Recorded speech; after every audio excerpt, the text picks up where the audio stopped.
গরমকাল চলে এলো কিন্তু কাঁচা আমের শরবত বা আম পান্না বানাবো না তা কি হয়? তো চলুন বানিয়ে ফেলা যাক।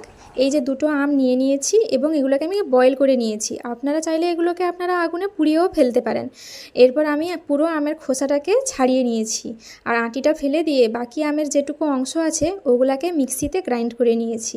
যদি আমের খোসাটা নিতান্তই পাতলা হয় তাহলে না ছাড়ালেও চলবে।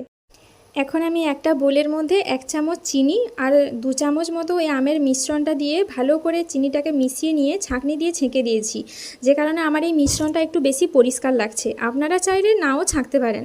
তারপর একে একে আমি জলজিরা আর ক্যাচের যে বিট লবণটা আছে ওটা অ্যাড করে নিলাম। তারপর এখন যেহেতু গরমকাল চলেই এসছে তাই এই যে ট্রেতে যে আইসগুলো ছিল ওগুলো দিয়ে আমি ভালো করে ডেকোরেট করে দিলাম। তারপরে দেখুন এই যে আমার আম পান্না রেডি হয়ে গেছে।